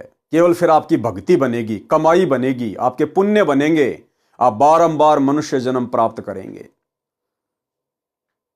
अरे अगर इस परमेश्वर की गैर हाजिरी में, सतगुरु रामपाल जी परमेश्वर जी की गैर हाजिरी में यदि मोक्ष होना हो, तो भाई और बहनों फिर इस परमात्मा को सतलोक से चलकर इस गंदे लोक में भला आने की जरूरत क्या? क्यों इतना कष्ट उठा रहे हैं? क्यों इतना संघर्ष कर रहे हैं? 2 कोटि के जीवों की गालियां खा रहे हैं। अगर इनकी गैर हाजिरी में ही मोक्ष होना हो, तो परमात्मा क्या सतलोक में बैठा बैठा मोक्ष नहीं कर सकता? क्या सतलोक में बैठा बैठा परमात्मा अपनी आत्माओं को इस मृत्यु लोक से वापस नहीं ले सकता? भाई हमें सतलोक से परमात्मा ने सतलोक में बैठे बैठे तो यहां पर भेजा था। दुर्गा के अंतःकरण में फीड कर दिया, दुर्गा और काल को श्राप दे दिया, उसके 21 ब्रह्मांड विमान की तरह चल पड़े। परमात्मा थोड़ी आए थे हमारे साथ में यहां छोड़ने के लिए। तो जो परमात्मा सतलोक में बैठा बैठा हम आत्माओं को यहां भेज सकता है, क्या वो परमात्मा सतलोक में बैठा बैठा आज हमें वापस नहीं ले सकता? लेकिन भाई और बहनों, इस परमेश्वर के कुछ नियम हैं, कुछ मर्यादा हैं। इसलिए जब तक गुरुदेव भगवान के पावन चरण कमल धरती पे हैं, और यदि आपने उनसे उपदेश ले लिया, और यदि आजीवन मर्यादा में रहेंगे, कभी भी अपने नाम को खंड नहीं होने देंगे, तो भाई और बहनों ये परमात्मा आपको स्वीकार करेगा। तो परमात्मा कह रहे हैं, वो जो काशी में 64 लाख जो फैल हुए थे, वो कौन थे? वही थे जो कभी किसी कलयुग की पिछली पीढ़ी में जो पार नहीं हो पाए। उनको परमात्मा ने फिर बारंबार मनुष्य जन्म देकर और 64 लाख को अपनी शरण में लिया। फिर हमारी बैटरी चार्ज की परमात्मा ने 650 साल पहले, और फिर परमेश्वर ने हमें वर्तमान समय में मानव जन्म दिया। तो सबसे पहले तो मौका है 64 लाख को, सबसे पहले मौका है 64 लाख को। और उसके बाद भाई और बहनों नई कलम चढ़ेगी, केवल नई कलम चढ़ेगी। एक छोटा सा सत्संग गुरुदेव भगवान का, जिसमें परमात्मा कहते हैं कि पार तो 64 लाख ही होंगे जो काशी में बिछुड़ गए थे। बाकी परमात्मा नई कलम भी चढ़ाएंगे। नई कलम यानी प्रथम बार भी आत्माओं को, चाहे कितनी आत्माएं क्यों ना हो, जो उनकी शरण में आना चाहे, अरबों खरबों परमात्मा अपनी शरण में लेंगे, नई कलम चढ़ाएंगे, भक्ति का बीज डालेंगे। लेकिन पार होने का मौका केवल उन 64 लाख आत्माओं को ही है। तो एक छोटा सा सत्संग सुनिए। में 64 लाख थे, और अब के वो 64 लाख तो होंगे ही होंगे। हो सकता है एक और भी नई कलम भी चढ़ा दे परमात्मा, नई कलम भी लगाएंगे। क्योंकि भक्ति का प्रारंभ होना ये बहुत ही ईश्वरीय रजा, और ऐसे कोई सर्कमस्टांस, ऐसे कोई परमात्मा माहौल पैदा करता है जिसके कारण ये प्राणी और कोई विकल्प ना जानकर ईश्वर की ही शरण चाहता है, तो वो भी उसके ऊपर एक मेहर होती है। चाहे कोई दुख में प्रभु की तरफ अग्रसर होता है, चाहे कोई सुख में अग्रसर होता है, वो उसका बहुत ही अच्छा पुण्य और प्रभु की विशेष रजा होती है। किसी भी कारण से आप परमात्मा के चरणों में पहुंच जाते। हम बता रहे थे आपको कि जाप अजप्पा मिल जावे, फिर सुमरण में मन लाना। तो भाई और बहनों, सत्संग सुन के आपकी समझ में आ गई होगी बात। दूसरी बात भाई और बहनों, एक छोटा सा सत्संग गुरुदेव भगवान का, ताकि आप और हमारे अंदर भय पैदा हो और हम इस भक्ति को हल्के में ना लें, गफलत में ना लें। गुरुदेव भगवान कह रहे हैं कि बच्चों, आज से पहले यह भक्ति नहीं थी, और इस दास के जाने के बाद यह भक्ति समाप्त हो जाएगी। भक्ति यानी मोक्ष। अरे भक्ति तो पहले भी थी। भक्ति क्या सतयुग में नहीं थी क्या? क्या सतयुग में परमात्मा नहीं आए थे क्या सत्सुकृत नाम से? तो उस समय क्या उन्होंने लोगों को भक्ति नहीं दी थी। त्रेता युग में परमात्मा मनिंद्र रूप में आए थे, लाखों को भक्ति दी। फिर द्वापर में परमात्मा करुणामय रूप में आए, लाखों को भक्ति दी। और 650 साल पहले परमात्मा अपने ओरिजिनल नाम से आए, कबीर नाम से, 64 लाख को भक्ति दी। फिर गुरुदेव ये क्यों कह रहे हैं कि आज से पहले ये भक्ति नहीं थी? भक्ति का मतलब है मोक्ष। आज से पहले चारों युगों में भक्ति तो थी, लेकिन उस समय मोक्ष नहीं होना था। इसलिए परमात्मा कहते हैं आज से पहले बच्चों ये भक्ति नहीं थी, और इस दास के जाने के बाद ये भक्ति अर्थात मोक्ष समाप्त हो जाएगा। पहले सुनिए छोटा सा सत्संग। मात पिता मिल जाएंगे, मात पिता मिल जाएंगे, 184 माही, ये सतगुरु सेवा और ये भक्ति भाई फेर मिलन की नाही। इससे पहले नहीं थी यह भक्ति, और इस दास के बाद यह भक्ति समाप्त हो जाएगी। अब तो चलेगी कुछ वर्षों तक, फिर कलयुग तो बहुत लंबा चौड़ा विशेष है, उसमें ये नहीं रहेगी लास्ट में। वीडियो आपने सुना भाई और बहनों, उम्मीद करूंगा बात आपके समझ में आ गई होगी कि यदि मोक्ष है तो सतगुरु रामपाल जी के धरती पर रहते सहते हैं। कोशिश करो कि आप अपनी भक्ति करके, गुरु को प्रसन्न करके, और गुरु के धरती पर रहते सहते निकल जाओ यहां से। दिन रात हम केवल यही प्रार्थना करें कि हे परवरदिगार, हे परमात्मा, हे मालिक, जितना जल्दी हो सके मुझ नीच को यहां से अपने रहते सहते पार कर दो मालिक। तो सबसे अच्छा मौका तो है उन आत्माओं को। दूसरा, उन आत्माओं को मौका है पूर्ण मोक्ष का जिन आत्माओं ने गुरुदेव के सतलोक जाने से पहले पहले गुरुदेव से दीक्षा ले ली, ना कि डीवीडी से। उसके बाद गुरुदेव के सतलोक जाने से पहले जिन्होंने गुरुदेव से दीक्षा ले ली, यानी गुरुदेव की धरती पर रहते सहते, भले आपको डीवीडी से दीक्षा मिली है या गुरुदेव ने अपने मुख कमल से दी है, यदि आपने दीक्षा ले ली और गुरुदेव सतलोक चले गए और आपकी उम्र अभी बहुत छोटी है, लेकिन यदि आप आजीवन मर्यादा में रहेंगे, क्योंकि उपदेश तो आपको गुरुदेव देके चले गए अपने रहते सहते, अब यदि आप आजीवन मर्यादा में रहेंगे, कभी भी मर्यादा खंडित नहीं करेंगे, मन में कोई दोष पैदा नहीं करेंगे, तो उन आत्माओं को भी गुरुदेव स्वीकार करेंगे, उनका भी पूर्ण मोक्ष होगा। लेकिन उनके चांस बहुत कम है भाई और बहनों, बहुत कम। कोई बिरला आत्मा होगी जो गुरुदेव से दीक्षा लेकर और गुरुदेव के सतलोक जाने के बाद पार हो पाएगी, क्योंकि उसके बाद इस धरती पर इतना सुख हो जाएगा, सतयुग जैसा माहौल हो जाएगा। पहली बात तो हमारे वो भाव, वो श्रद्धा नहीं बन पाएगी। दूसरी बात, गुरुदेव धरती पर नहीं होंगे, और यदि हमसे कोई मर्यादा खंडित हो गई, नाम खंड हो गया, फिर भाई कैसे शुद्ध होगा? परमात्मा तो जा चुके होंगे, फिर ये डीवीडी वाला शुद्धिकरण काम नहीं करेगा। ये डीवीडी वाला शुद्धिकरण भी उसी समय तक काम कर रहा जब तक परमात्मा धरती पे हैं। तो भाई और बहनों, विशेष मौका जो मालिक ने दिया है, आप और हमें दिया है, आप और हमारी संतानें, इनको विशेष मौका है। यानी काललोक के हिसाब से गुरुदेव की 73-74 वर्ष की उम्र हो गई है, मान के चलते हैं परमात्मा 40 साल तो रहेंगे, तो हमारा तो मौका है ही है सतलोक जाने का, अगर दृढ़ रहे तो। साथ में हमारी जो संतान है उनका भी पूर्णतया मौका है, क्योंकि 30-40 साल में तो वो भी पूर्णतया समझदार हो जाएंगे। लेकिन आगे आने वाली जो पीढ़ियां हैं वो फिर भाई और बहनों मनुष्य जन्म प्राप्त करती रहेंगी, सतयुग का सुख भोगती रहेंगी, और फिर परमात्मा आगे कभी किसी कलयुग की पिछली पीढ़ी में फिर उन आत्माओं को इसी प्रकार से मौका देगा जैसे आप और हमें दिया है परमात्मा ने। इसलिए गुरुदेव भगवान कहते हैं कि एक गोल्डन चांस है, गोल्डन चांस है। और दूसरी बात आप देख रहे वर्तमान में, वर्तमान में गुरुदेव भगवान के इतने प्रयास करने के बावजूद, इतना ज्ञान समझाने के बावजूद, सब कुछ खोल के रख दिया। साहिब ने भेद दिया सब खोल अपनी सतलोक राजधानी का। उसके बाद भी चंद सत्सेवकों को छोड़कर, साध संगति से जुड़े हुए भाई बहनों को छोड़कर कितनी आत्माएं हैं जो गुरुदेव भगवान के ज्ञान को सीरियस ले रही हैं, जो गुरुदेव भगवान की निर्विघ्न भक्ति कर रही हैं, जो मर्यादा तोड़ने की सौपन में भी नहीं सोचती। सतलोक आश्रमों से जुड़ी हुई 90% आत्माएं वर्तमान 2024 तक किस कदर वो काल के षड्यंत्र में हैं। उन्हें ज्ञानवान से कोई लेना ही नहीं है।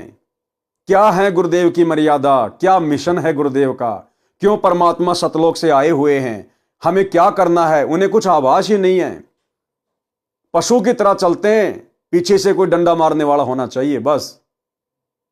उनसे चाहे कोई राजनीति करवा लो, चाहे स्टेडियम बनवा लो, चाहे हॉस्पिटल बनवा लो, गुंडों की सीबीआई जांच करवा लो, आरक्षणों में बैठा दो, जाट भवन बनवा लो, कुछ भी करवा लो उनसे गुरु का नाम लेके। तो जब गुरुदेव के वर्तमान में धरती पर रहते सहते 90% आत्माओं का यह हाल है, तो सोचो भाई और बहनों, जब गुरुदेव परमानेंट सतलोक चले जाएंगे, उसके बाद भला आत्मा कैसे मर्यादा में रह पाएंगी। जब गुरु के रहते सहते उनको डर नहीं, उनको भय नहीं, कोई चिंता नहीं अपने आत्म कल्याण की, मर्यादा टूटने का डर नहीं, तो गुरुदेव के जाने के बाद तो वो निर्भय हो जाएंगी। उनके ऊपर कोई अंकुश नहीं होगा, उनको कोई कहने वाला नहीं होगा। इसलिए भाई और बहनों, ये गोल्डन चांस है वर्तमान में गुरुदेव के रहते सहते पार होने का, और इसमें सिर धड़की बाजी लगा देनी है, सिर धड़की बाजी। और एक छोटा सा सत्संग गुरुदेव का इसी टॉपिक पर कि अगर तुम मेरे रहते सहते पार नहीं हुए तो भला मेरे जानने के बाद, मेरे सतलोक जाने के बाद फिर तुम पर कोई अंकुश नहीं रहेगा, फिर तुम कैसे पार होगे। सुनिए। चलो मान ले ईब आपने सुख भी हो गया, रह भी गए, और कंटिन्यूस 5-6 जन्म आपके मनुष्य के भी हो जाएंगे ईस कमाई तक वर्तमान के भक्ति से। और आगे सरदार, क्योंकि आगे घटेगी जब दास यहां मौजूद है, अभी गलती करोगे तो आगे कौन से पार हो जाओगे तुम। अब तो हर तरह से मर्यादा आपको समझाता हूं, ये बताता हूं ये गलती मत करो, तुम्हें फाउल पॉइंट बताता हूं कि ये गलत, ये पॉइंट फाउल है, तेरा नाम खंड हो गया। तो अब भी जर रह जाओगे तो फिर आगे कैसे पार होगे तुम। जब ये दास चला जाएगा सतलोक, फिर तुम पर अंकुश नहीं रहेगा, ज्ञान तो रहेगा, लेकिन कुछ ऐसी मर्यादा बन जाएंगी जो पुण्यात्मा बचपन से ही भक्ति अपने बच्चों को रंग में रंग देंगे, वो आने वाले समय में इतना जल्दी नहीं बिगड़ेंगे। और जो वर्तमान में बिगड़ जाएगा तो आगे गलती हुई पड़ी है उस तक। तो इसलिए इस समय को ज्यादा नहीं बढ़ाना आपने। तो भाई और बहनों, बहुत ही अजब गजब का यह समय है। ये विशेष परिस्थितियां परमात्मा ने इस कलयुग की बिचली पीढ़ी में तैयार की हैं, केवल आप और हम चंद आत्माओं के लिए। तो हमने गुरुदेव के प्रयास को समझते हुए और किसी भी प्रकार की गफलतबाजी इस भक्ति पर नहीं करनी है। दूसरा भाई और बहनों, भय बिना भक्ति नहीं होगी। और गुरुदेव ने हमें पिछले 5 नंबर के एपिसोड में, इसी मुक्ति बोध में, सदना कसाई की कथा में क्या समझाया कि लम्बड़दारनी ने सदना के साथ में संभोग करना चाहा।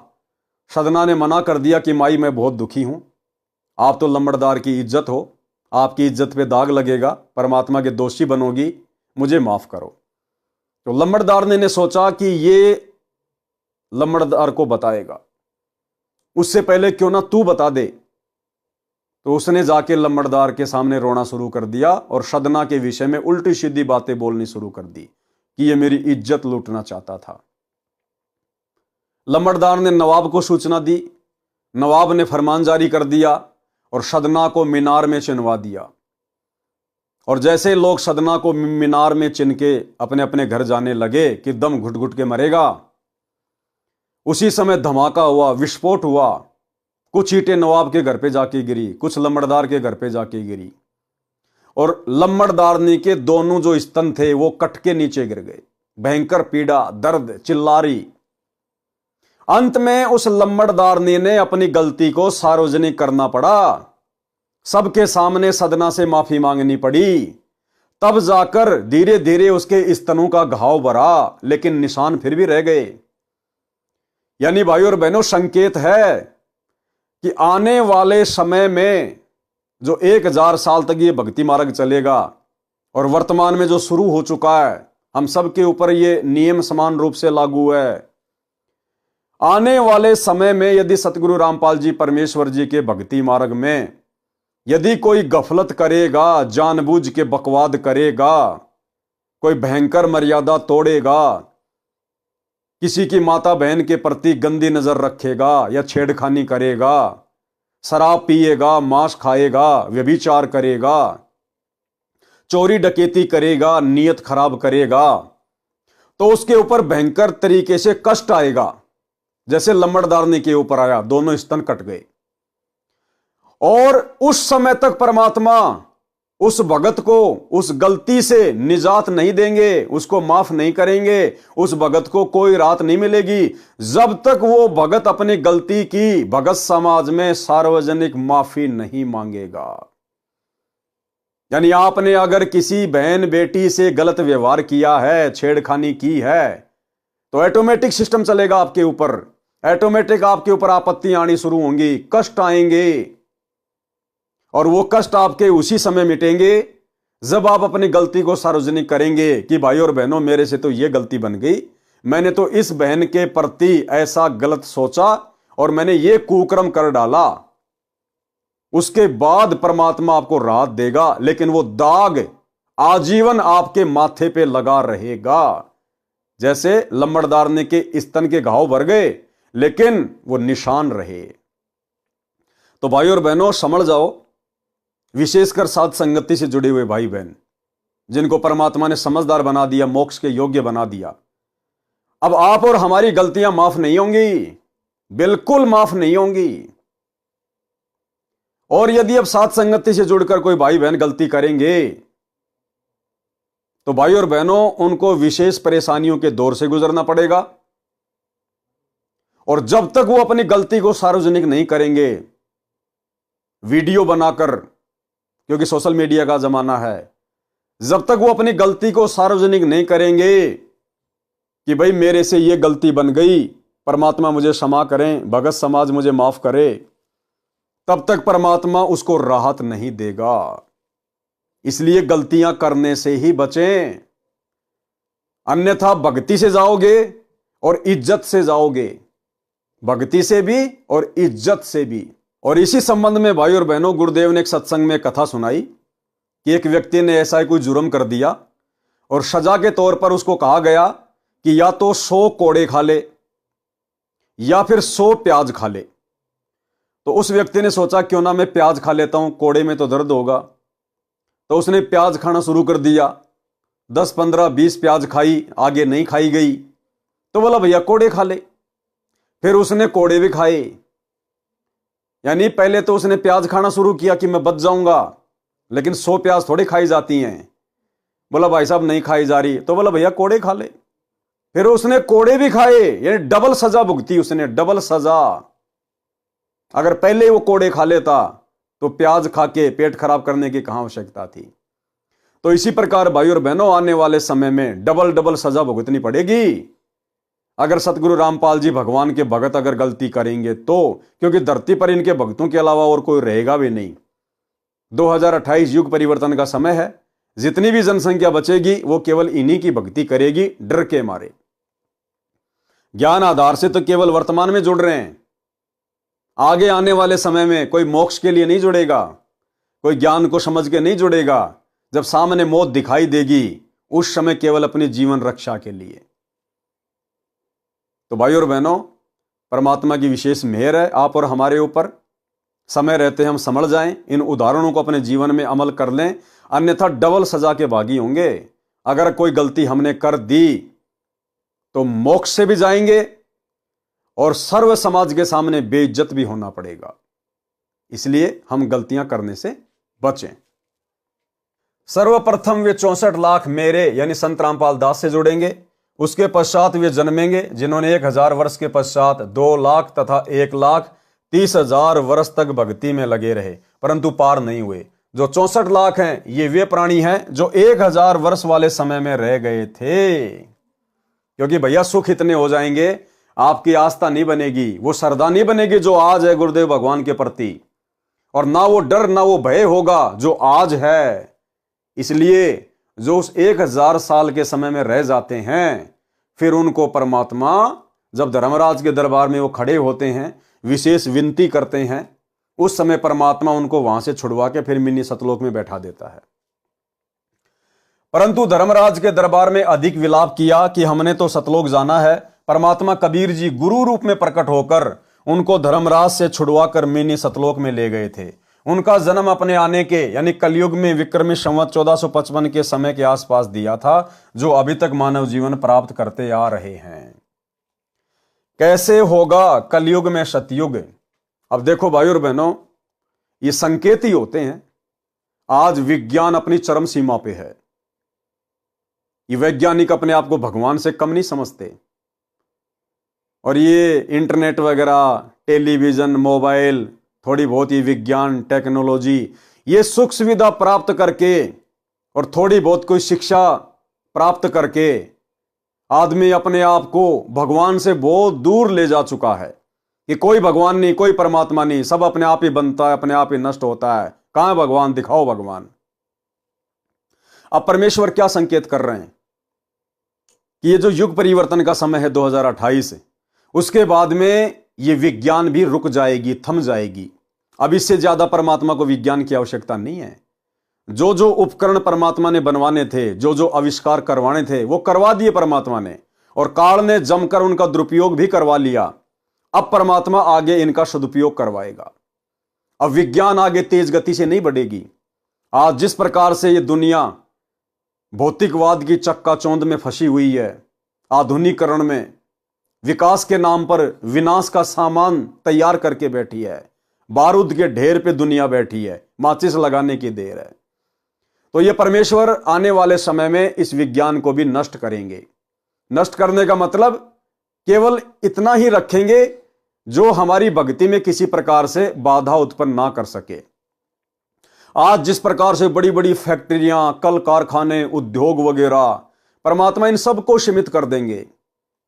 और गुरुदेव ने आगे लिखा है कि 2028 के बाद गांवों में छोटे छोटे लघु उद्योग शुरू हो जाएंगे, ये बड़ी बड़ी फैक्ट्रियां बंद हो जाएंगी, ये भागादौड़ दुनिया की बंद हो जाएगी। ज्ञान ही ऐसा है परमात्मा का।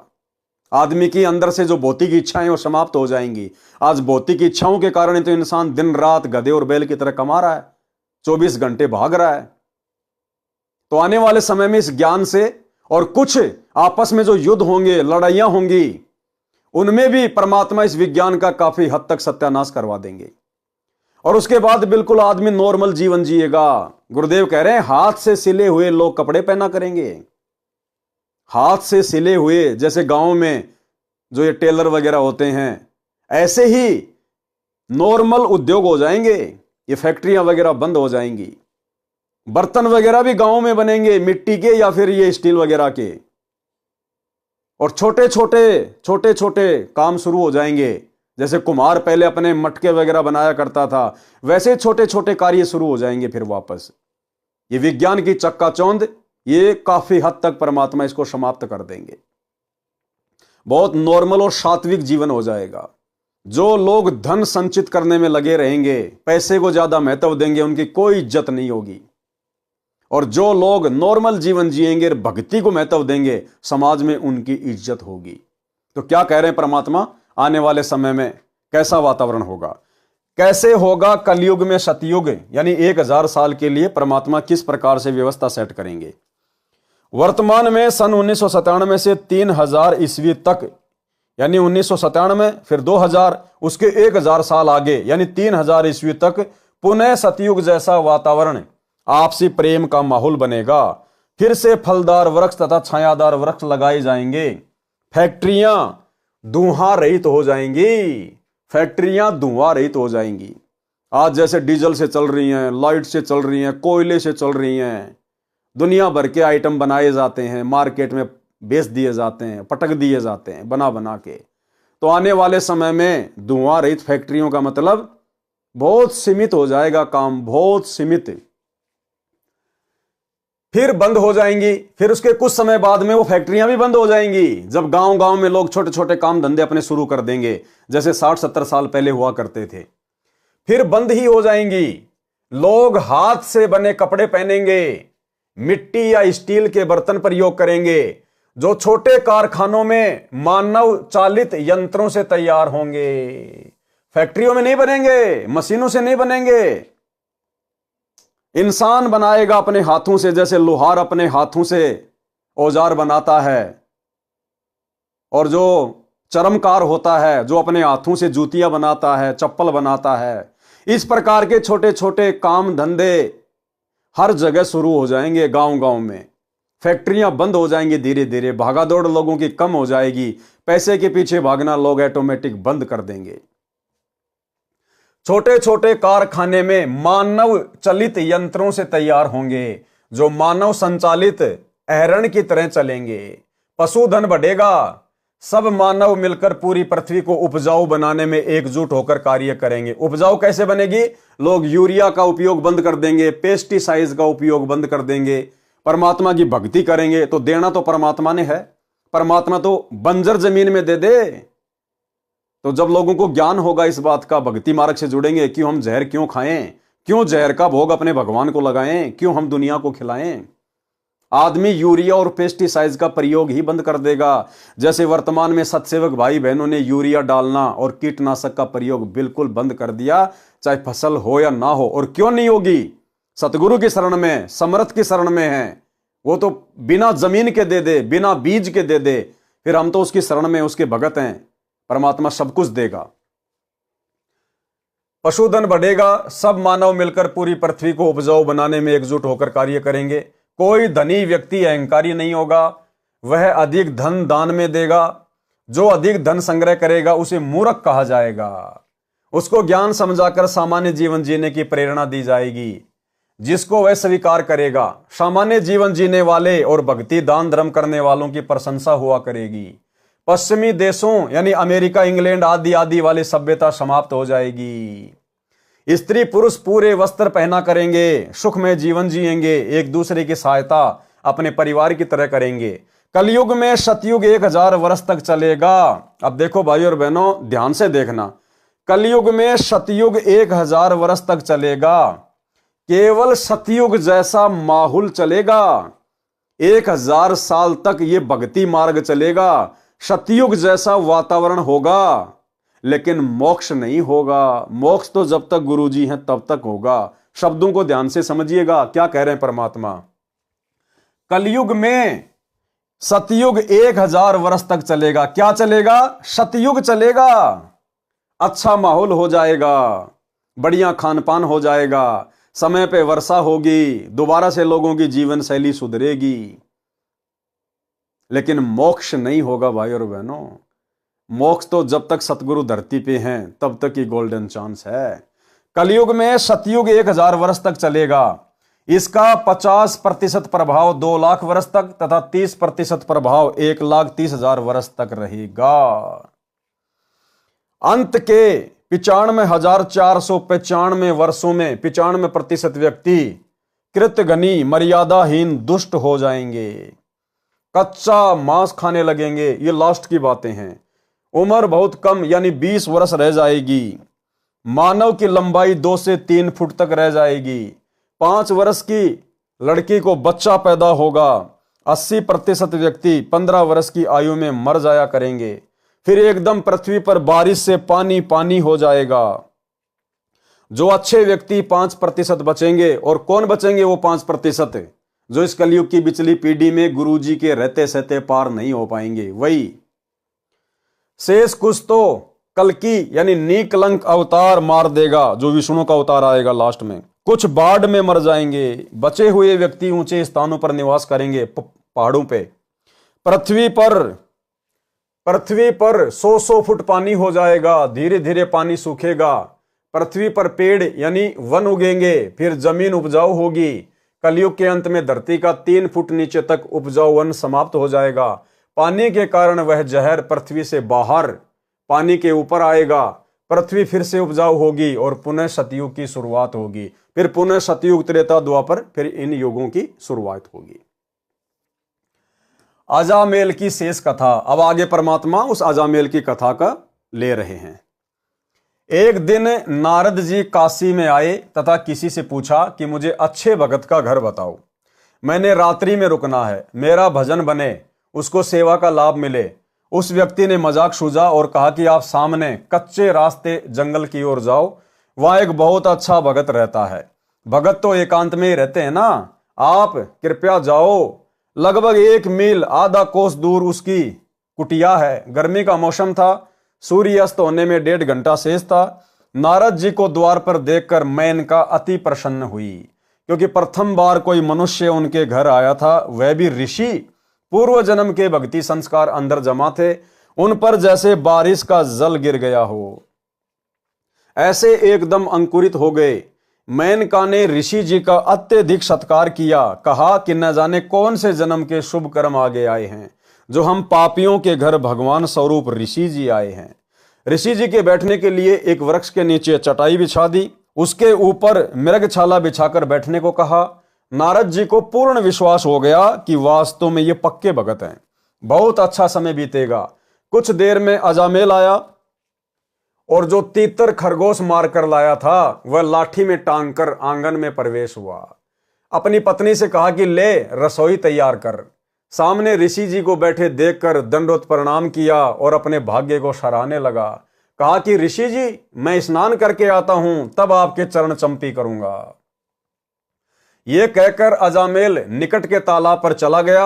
नारद जी ने मेनका से पूछा कि देवी, ये कौन है? उत्तर मिला कि ये मेरा पति अजामेल है। नारद जी को विश्वास नहीं हो रहा था कि ये क्या चक्रव्यूह है। विचार तो भक्तों से भी ऊपर, परंतु कर्म कैसे? नारद जी ने देखा इनके विचार तो भक्तों से भी ऊपर हैं, लेकिन इनके जो ये कर्म हैं, ये देखो कितने बिगड़े हुए हैं। और भाइयों और बहनों, वर्तमान में वही स्थिति सतगुरु रामपाल जी परमेश्वर जी के साथ बन गई जो नारद जी के साथ बनी थी। आज मजबूरन सतगुरु रामपाल जी परमेश्वर जी को शतलोक आश्रमों से जुड़ी हुई संगत, अपने परिवार और कोऑर्डिनेटरों के विषय में ये शब्द बोलने पड़ गए कि बच्चों तुम क्या कर रहे हो? अच्छे इंसान तो जगत में भी ऐसा नहीं करते जैसा तुम भगत कर रहे हो। यानी 90% भगत समाज को सतगुरु रामपाल जी ने आम भक्तिहीन समाज से भी नीचे की कैटेगरी में खड़ा कर दिया कि नालायकों, ज्ञान तुम्हारे को इतना अनमोल दे दिया और मेरे जेल जाने के बाद तुम ये क्या कर्म कर रहे हो? तुम्हारे से तो जगत वाले भी अच्छे, जगत वाले भी। और कोऑर्डिनेटरों के विषय में क्या बताया गुरुदेव ने?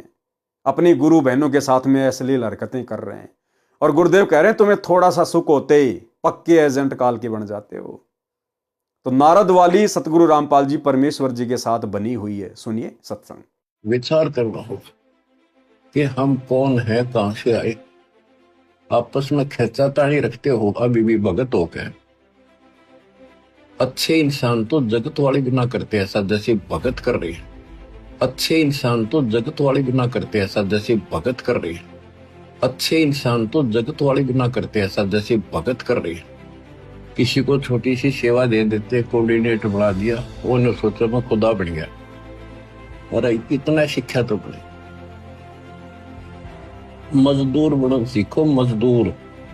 और कई देखा है कि कोऑर्डिनेटर या जिसकी जो भी व्यवस्था लगाई जाती है, व्यवहार भी ठीक नहीं करते, धमकान लग जाते, फुरकान लग जाते। और कुछ ऐसी भी शिकायतें आई हैं जो बहन बेटियों के साथ गलत मैसेज भी डालते हैं।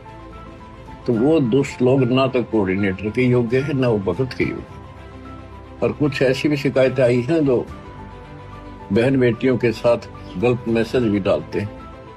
तो वो दुष्ट लोग ना तो कोऑर्डिनेटर के योग्य है, ना वो भगत के योग्य। और कुछ ऐसी भी शिकायतें आई हैं जो बहन बेटियों के साथ गलत मैसेज भी डालते हैं। तो वो दुष्ट लोग ना तो कोऑर्डिनेटर के योग्य है, ना वो भगत के योग्य। तो ऐसा तो संगत माई कुसंगत उपजेगी और ऐसी कुसंगत होगी, फिर हम रखेंगे नहीं उसको खेत में। किसान उस कुबाड़ को पाड़ कर खेत के बाहर फेंक देता है। तो उसको आप मिशन से निकाल दिया जाया करेगा। सुधर जाओ, एक के नहीं सुनी जाया करती, दिशात्मक शिक्षा दी जाती है, अमल कर लो इन पे। कर्म बतेरे फोड़ लिए, इस ज्ञान का असर क्या हुआ? थोड़ा सा सुख होते हो फिर पक्के एजेंट काल के बन जाते हैं, बकवाद वही करनी, भगवान से दूर हो जाना। थोड़ा सा सुख होते हो फिर पक्के एजेंट काल के बन जाते हैं, बकवाद वही करनी, भगवान से दूर हो जाना। थोड़ा सा सुख होते हो फिर पक्के एजेंट काल के बन जाते हैं, बकवाद वही करनी, भगवान से दूर हो जाना। तो भाई और बहनों, समझ में आ गया होगा ये माजरा क्या है। अकेले ज्ञान से भी बात नहीं बनती जब तक ज्ञान को हम अमल में नहीं लाएंगे।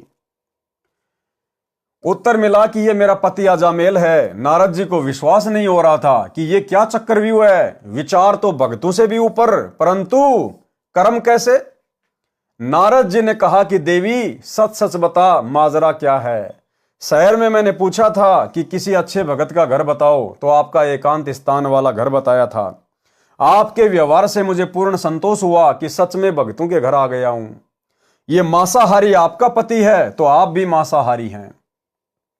मेरे साथ मजाक हुआ है। ऋषि नारद उठकर चलने लगा। मेनका ने चरण पकड़ लिए। तब तक अजामेल भी आ गया। अजामेल भी समझ गया कि ऋषि जी गलती से आए हैं, अब जा रहे हैं। पूर्व के भक्ति संस्कार के कारण ऋषि जी के दोनों ने चरण पकड़ लिए और कहा कि हमारे घर से ऋषि भूखा जाएगा तो हमारा नरक में वास होगा। ये भाई और बहनों ज्ञान आधारित बातें हैं। अगर आपके घर से कोई भूखा चला जाए आपके दुर्व्यवहार के कारण, देखो एक तो व्यक्ति ऐसा जिसको भूख नहीं है और वो यदि बिना खाना खाए आपके घर से चला जाता है तो उसमें आपको दोष नहीं है। आपने तो पूछा था लेकिन उसको भूख नहीं थी, इच्छा नहीं थी, तो कोई बात नहीं। एक आपके गलत व्यवहार के कारण यदि आपके घर से कोई भूखा चला जाता है तो भाई फिर उस आत्मा से गंदी आत्मा फिर और कोई नहीं होती।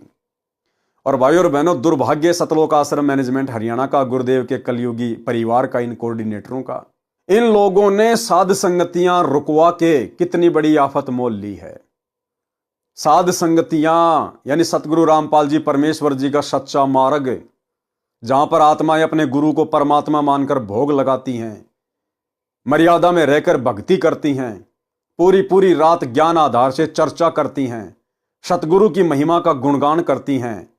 और ऐसी जगहों पर ये सतलोक आश्रम मैनेजमेंट हरियाणा वाले, ये कोऑर्डिनेटर, ये लोग आकर उन आत्माओं के साथ मारपीट करते हैं, उनकी साध संगतियां रुकवाते हैं, भंडारे रुकवा रहे हैं।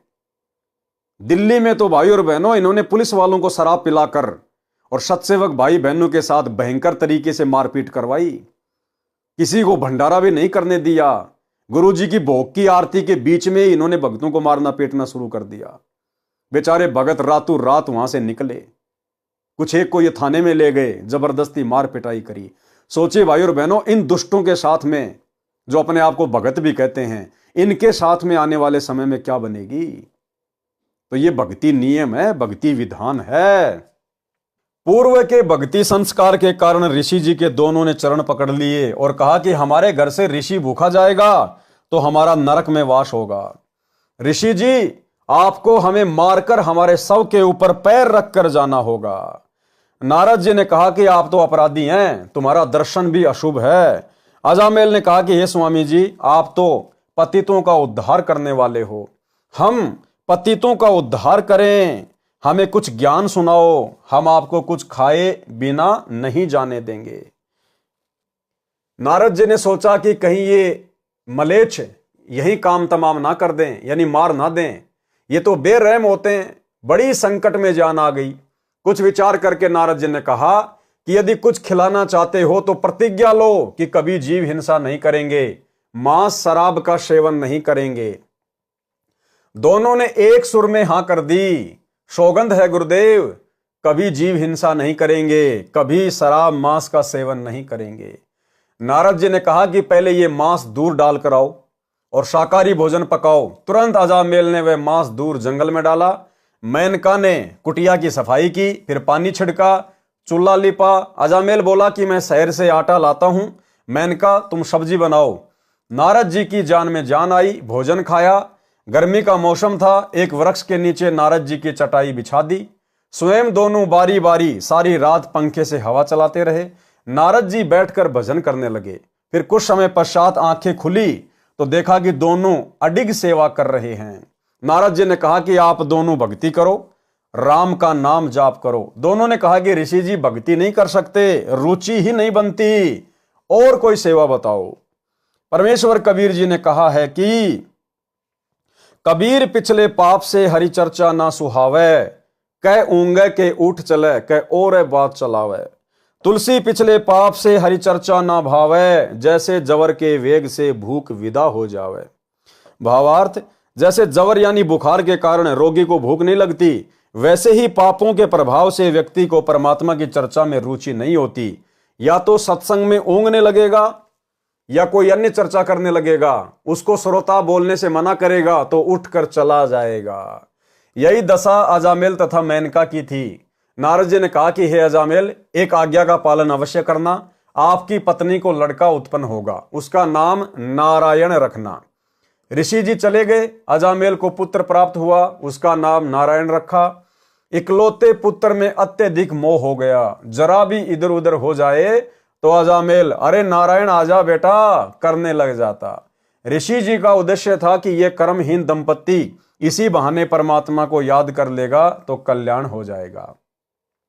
नारद जी ने कहा था कि अंत समय में यदि यम के दूत जीव को लेने आ जाएं तो नारायण कहने से छोड़कर चले जाते हैं, भगवान के दूत आकर ले जाते हैं। एक दिन अचानक अजामेल की मृत्यु हो गई। यम के दूत आ गए, उनको देखकर कहा कि कहां गया नारायण बेटा, आजा। पौराणिक लोग कहते हैं कि ऐसा कहते ही भगवान विष्णु के दूत आए और यम दूतों से कहा कि इसकी आत्मा को हम लेकर जाएंगे, इसने नारायण को पुकारा है। यम दूतों ने कहा कि धर्मराज का हमारे को आदेश है पेश करने का। इसी बात पर दोनों का युद्ध हुआ। भगवान के दूत अजामेल को ले गए। वास्तव में यमदूत धर्मराज के पास लेकर गए। धर्मराज ने अजामेल का खाता खोला तो उसकी 4 वर्ष की आयु शेष थी। फिर देखा कि इसी काशी शहर में दूसरा अजामेल है, उसके पिता का अन्य नाम है, उसको लाना था। उसे लाओ, इसको तुरंत छोड़ कर आओ। अजामेल की मृत्यु के पश्चात उसकी पत्नी रो रो कर विलाप कर रही थी, विचार कर रही थी कि अब इस जंगल में मैं कैसे रह पाऊंगी, बच्चे का पालन कैसे करूंगी, ये क्या बनी भगवान। वह रोती रोती लकड़ियां इकट्ठी कर रही थी। कुटिया के पास में शव को खींचकर ले गई। इतने में अजामेल उठकर बैठ गया। कुछ देर तो शरीर ने कार्य ही नहीं किया। कुछ समय के बाद अपनी पत्नी से कहा कि ये क्या कर रही हो। पत्नी की खुशी का ठिकाना नहीं था। कहा कि आपकी मृत्यु हो गई थी। अजामेल ने बताया कि यम के दूत मुझे धर्मराज के पास लेकर गए। मेरा खाता देखा तो मेरी 4 वर्ष आयु शेष थी। मुझे छोड़ दिया और काशी शहर से एक अन्य अजामेल को लेकर जाएंगे, उसकी मृत्यु होगी। अगले दिन अजामेल शहर गया तो अजामेल के शव को शमशान घाट ले जा रहे थे। तुरंत वापस आया, अपनी पत्नी से बताया कि वह अजामेल मर गया है, उसका अंतिम संस्कार करने जा रहे हैं। अब अजामेल को भय हुआ कि भक्ति नहीं की तो ऊपर बुरी तरह पिटाई हो रही थी। नरक में हाहाकार मच रहा था। नारद जी आए तो अजामेल ने कहा कि गुरुजी मेरे साथ ऐसा हुआ, मेरी आयु 4 वर्ष की बताई थी, 1 वर्ष कम हो चुका है, बच्चा छोटा है, मेरी आयु बढ़ा दो। नारद जी ने कहा कि नारायण नारायण जपने से किसी की आयु नहीं बढ़ती। जो समय धर्मराज ने लिखा है उससे 1 श्वास भी घट बढ़ नहीं सकता। कथा सुनाई कि आयु वृद्धि होती है या नहीं। एक ऋषि था, उसको किसी ने हस्तरेखा देखकर बताया कि आपकी 3 दिन आयु शेष है। वह ऋषि चिंतित हुआ और बोला कि कोई उपाय बताओ जिससे मेरी आयु 4 वर्ष बढ़ जाए, मैं भक्ति करना चाहता हूं। ऋषि को उस ज्योतिष शास्त्री ने बताया कि आप तो अच्छे उद्देश्य के लिए आयु वृद्धि चाह रहे हो, चलो प्रजापति ब्रह्मा जी के पास चलते हैं, वे जीवों की उत्पत्ति करता है। ब्रह्मा जी के पास गए और उद्देश्य बताया तो ब्रह्मा जी ने कहा कि मैं तो उत्पत्ति तो कर सकता हूं, आयु की वृद्धि का अधिकार मेरे पास नहीं है। फिर सोचा कि विष्णु जी के पास चलते हैं। ऋषि जी का उद्देश्य अच्छा है। तीनों विमान में बैठकर विष्णु जी के पास गए, जो ब्रह्मा जी थे वो भी साथ हो लिए। मकसद बताया तो विष्णु जी ने कहा कि यह काम तो शंकर जी का है, वह संहार करते हैं, उन्हीं से प्रार्थना की जाए। ऋषि जी का जीवन वृद्धि का उद्देश्य भक्ति के लिए अच्छा है। विष्णु जी ब्रह्मा जी तथा वे दोनों सब शंकर जी के पास गए, उनको उद्देश्य बताया तो शंकर जी ने कहा कि ऋषि जी का उद्देश्य तो बहुत अच्छा है, परंतु मेरे को तो आदेश धर्मराज से आता है, उन्हीं की मृत्यु का आदेश यमदूतों भूतों को करता हूं। चलो धर्मराज के पास चलते हैं। उस दिन उस ऋषि जी की मृत्यु का दिन था। तीनों ब्रह्मा विष्णु शिव देवता तथा ऋषि और ज्योतिष शास्त्री मिलकर धर्मराज के कार्यालय में गए तथा ऋषि की आयु वृद्धि के लिए कहा तथा उद्देश्य बताया कि यह केवल भक्ति के लिए आयु वृद्धि चाहता है। धर्मराज ने उस ऋषि का खाता यानी अकाउंट खोला तो उसमें उसी दिन उसी समय मृत्यु लिखी थी। उस ऋषि की तुरंत मृत्यु हो गई। तीनों देवता धर्मराज से नाराज हो गए, कहा कि आपने हमारी इज्जत नहीं रखी, आपने ये अच्छा नहीं किया। धर्मराज ने वह लेख दिखाया जो उस ऋषि की मृत्यु के विषय में था। उसमें लिखा था कि ऋषि जी की मृत्यु धर्मराज के दरबार में ब्रह्मा विष्णु शिव तथा ज्योतिष शास्त्री की उपस्थिति में दिन के इतने बीत जाने पर हो। आप जी ने तो मेरा कार्य आसान कर दिया। ये लेख मैं नहीं लिखता, ये तो विधाता की ओर से अपने आप लिखे आते हैं। यदि आप आयु बढ़वाना चाहते हैं तो अपनी आयु में से दान कर दो, तो मैं इसकी आयु बढ़ा सकता हूं। ये बात सुनकर सब चले गए। ये कथा सुनाकर नारद जी ने कहा कि इस बचे हुए समय में खूब नारायण नारायण कर ले। नारद जी चले गए। अजामेल की चिंता और बढ़ गई कि भक्ति का लाभ क्या हुआ। 2 वर्ष जीवन शेष था। परमेश्वर कबीर जी एक ऋषि वेश में अजामेल के घर प्रकट हुए। अब भाई और बहनों, पहले भी सारा खेल नारद ऋषि के रूप में कबीर परमात्मा सतगुरु रामपाल जी भगवान ही कर रहे थे। बाद में तो परमात्मा इसलिए दूसरा रूप बना के गए क्योंकि उससे पहले परमात्मा ने नारद ऋषि के रूप में उनके अंदर भक्ति की जो है वो कसक पैदा कर दी और परमात्मा ने एक झटका दे दिया था। उसकी मृत्यु करवा दी। वो धर्मराज के दरबार में जाके आ गया। उसने वहां पर हाहाकार देखी, नरक में किस प्रकार से जीवात्माएं अपना कर्म दंड भोगती हैं। और धर्मराज ने भी कहा था कि ये तो बहुत नीच आदमी है, इसका तो 4 साल बाद में अकाउंट लेंगे, इसके साथ तो बहुत बुरी बनेगी। तो उसके अंदर इतना भय पैदा हो गया था। फिर लास्ट में गए परमात्मा किसी अन्य रूप में और उस समय परमात्मा ने फिर उसको मंत्र दिया, तब जाकर वो आजीवन भक्ति में लगा रहा। 2 वर्ष जीवन शेष था। परमेश्वर कबीर जी एक ऋषि वेश में अजामेल के घर प्रकट हुए। अजामेल ने श्रद्धा से ऋषि जी का सम्मान किया, अपनी समस्या बताई। ऋषि रूप में सत्य पुरुष जी ने कहा कि आप मेरे से दीक्षा लो, आपकी आयु बढ़ा दूंगा। लेकिन अजामेल ने नारद जी से कथा सुनी थी कि जो आयु लिखी है वह बढ़ घट नहीं सकती। विचार किया कि दीक्षा लेकर देख लेते हैं। दोनों ने दीक्षा ली, नारायण नाम का जाप त्याग दिया, नए गुरुजी द्वारा दिया गया नाम जाप किया। मृत्यु वाले वर्ष का अंतिम महीना आया तो खाना पीना कम हो गया, परंतु मंत्र का जाप निरंतर किया। अंतिम दिन भोजन भी नहीं खाया, मंत्र जाप दृढ़ता से करता रहा। वर्ष पूरा हो गया, 1 महीना ऊपर हो गया, परंतु भय फिर भी बरकरार था। ऋषि वेश में परमेश्वर आए। दोनों पति पत्नी देखते ही दौड़े दौड़े आए, चरणों में गिर गए। गुरुदेव, आपकी कृपा से जीवन मिला है, आप तो स्वयं परमेश्वर हैं। परमेश्वर जी ने कहा कि मासा घटे न तिल बढ़े, विधाता लिखे जो लेख, और साचा सतगुरु मेट कर ऊपर मारे मेख। ठीक यही घटना भाई और बहनों सन 2000 से पहले एक भगत के साथ में घटित हुई। एक ज्योतिष ने उसको बता दिया था कि ऐसे ऐसे आपकी आयु शेष नहीं है, केवल 15 जनवरी तक आपकी आयु है, उसके बाद आपकी मृत्यु होगी होगी। पूरे परिवार को चिंता, टेंशन। फिर उन्होंने सतगुरु रामपाल जी परमेश्वर जी से दीक्षा ली और मृत्यु का समय निकट था। तो परिवार वाले कहने लगे कि महाराज जी, हम तो इसको आपके पास ही छोड़कर जा रहे हैं, क्योंकि घर वालों को विश्वास नहीं था। तो गुरुदेव ने कहा कि कोई दिक्कत नहीं है, इसको नाम मिल गया है, मर्यादा में रहेगा, परमात्मा उम्र बढ़ाएगा। लेकिन घर वालों ने कहा कि नहीं जी, हम तो आपके पास ही सेवा के लिए छोड़कर जा रहे हैं। तो घर वाले उसको छोड़ के चले गए। मालिक ने कहा ठीक है भाई, सेवा कर ले। अब भाई और बहनों, जैसे ही वो 15 तारीख आती है, उस भगत को चिंता शुरू हो जाती है। उसने खाना पीना कम कर दिया। 15 जनवरी वाले दिन तो कुछ खाया भी नहीं, उदास मायूस। तो गुरुदेव ने कहा, रे भाई कुछ खा ले पी ले, कुछ खाया नहीं पिया? उसने कहा, जी खा लिया मैंने, पी लिया। मतलब गुरुदेव से वैसे उसने झूठ बोल दिया। लेकिन दूसरे भक्तों ने बताया, जी इसने तो बिल्कुल कुछ भी नहीं खाया, बिल्कुल मायूस है, आज इसका वो मृत्यु वाला दिन है। तो गुरुदेव ने कहा कि बेटा चिंता मत कर, कुछ तो खा पी ले। तो गुरुदेव के कहने से थोड़ा बहुत उसने खाया पिया। वो 15 जनवरी का पूरा दिन निकल गया, पूरी रात निकल गई, 2 4 5 दिन भी बीत गए, 15 दिन बीत गए। तब गुरुदेव ने उसको कहा, रे भैया अब तो टेंशन फ्री हो जा, देख 15 दिन ऊपर बीत गए, अभी तेरा बाल बाका नहीं हुआ। तब जाकर फिर उस भगत को शांति हुई। तो भाई और बहनों, ये उम्र कौन बढ़ा सकता है?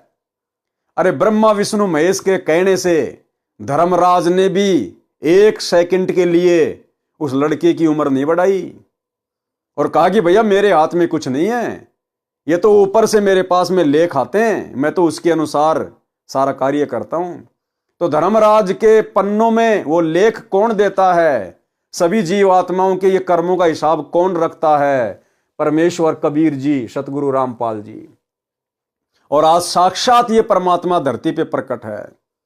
गरीब जमजोरा जहां से डरे, मिटे कर्म के लेख, अदली असल कबीर है, कुल के सतगुरु एक। चित्रगुप्त के कागज फाड़ने वाला यही है एकमात्र परमात्मा धरती पे। तो ये छोटा सा सत्संग कैसे परमात्मा ने उस भगत की उम्र बढ़ाई, और ऐसे ऐसे ना जाने हजारों लाखों की परमात्मा ने उम्र बढ़ा रखी है। सुनिए, अब ऐसे ऐसे हमारे पास 1000 प्रमाण हैं।